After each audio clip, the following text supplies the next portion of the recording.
Hey everyone, and welcome to today's Explainer. We're going to be diving into something that honestly is incredibly fascinating and frankly a universally relatable paradox. We're talking about the psychology of underachievement. I mean, think about it. Have you ever looked at someone or, maybe even looked in the mirror and just thought, man, there is so much more in there? It's a super frustrating feeling, right? It's like knowing you've got a high-performance engine built for a racetrack, but for some reason it seems permanently stuck in the garage. So let's strip away all the noise today. We're going to get right to the absolute core of this psychological mystery and examine the exact mechanisms that trap really highly capable people in this endless cycle of stagnation. So why do some people fall behind? Let's just sit with that for a second. It kind of stings, doesn't it? Because, we aren't talking about a lack of resources here or somebody just missing out on a lucky break. We are talking about the fundamental stalling out of a life. It's this harsh reality that absolutely haunts teachers, managers, and parents who have to watch these brilliant minds just slowly disengage. But as you'll see, that's really only half the equation. The real tragedy isn't just the fact that they're falling behind.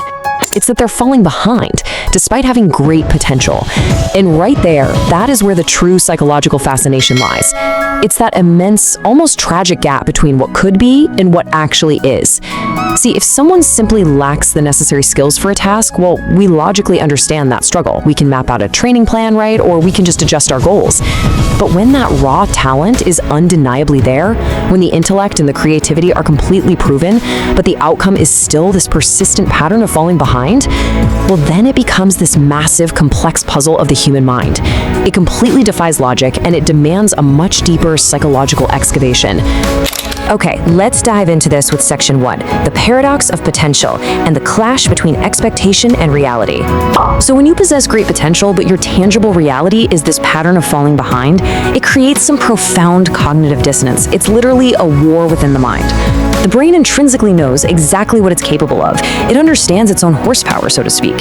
Yet reality just continuously delivers disappointing results, missed deadlines, and unfulfilled promises. And this friction, this is the absolute breeding ground for chronic underachievement. It is an exhausting way to live. You're constantly carrying around this heavy debt of uncashed potential, all while navigating the daily shame of just not measuring up. And over time, this friction completely erodes self-esteem and ends up creating a self-fulfilling prophecy of failure. And this brilliantly illustrates what happens next. It creates a deeply divided self. You are basically split right down the middle, 50-50, between the expectation of what you should be doing based on that undeniable capability and the really frustrating reality of what you're actually doing on a daily basis. And that space between expectation and reality, that isn't just some minor bump in the road. It is literally where all your psychological tension, anxiety, and self-doubt live.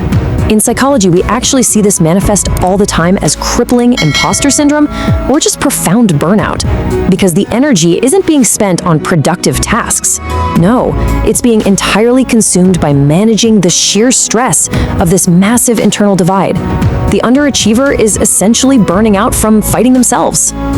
Moving right along to section 2, defining underachievement through strict parameters. So underachievement is strictly defined as falling behind despite possessing great potential. And I really want to highlight that word despite. It is absolutely key here.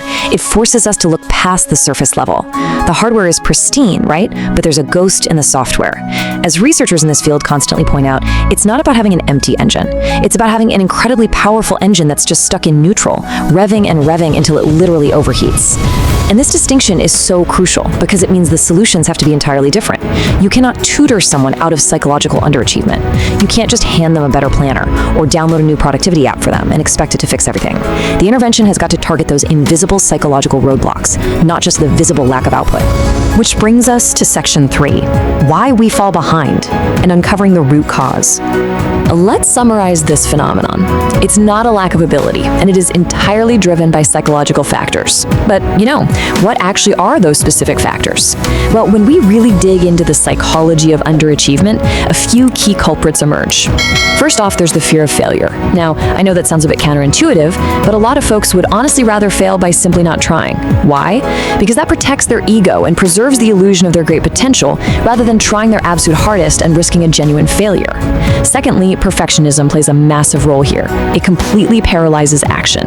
Basically, if the outcome can't be flawless, the underachiever just refuses to even start. Third, we often see the impact of unseen executive functioning struggles, things like ADHD, for example, where the pure intention is totally there, but the neurological bridge to action is compromised. And finally, there's often this really deep-seated fear of success itself. That's right, fear of success, where actually achieving your potential means facing some overwhelming new expectations and responsibilities. These right here are the invisible barriers that are obstructing those visible results. So, I want to leave you with this. What invisible barriers are obstructing your visible results? What specific psychological factors are holding back your great potential? I mean, is it the heavy armor of perfectionism? Maybe it's the quiet sabotage of a fear of failure. Or maybe it's an engine that simply needs a totally different kind of fuel. Because here's the thing, only by identifying our own unique internal why can we actually begin to dismantle these barriers and finally close that really painful gap. Thank you so much for joining me for this explainer today. I really hope this gave you a brand new lens to view the distance between expectation and reality, and hopefully some tools to start bridging it.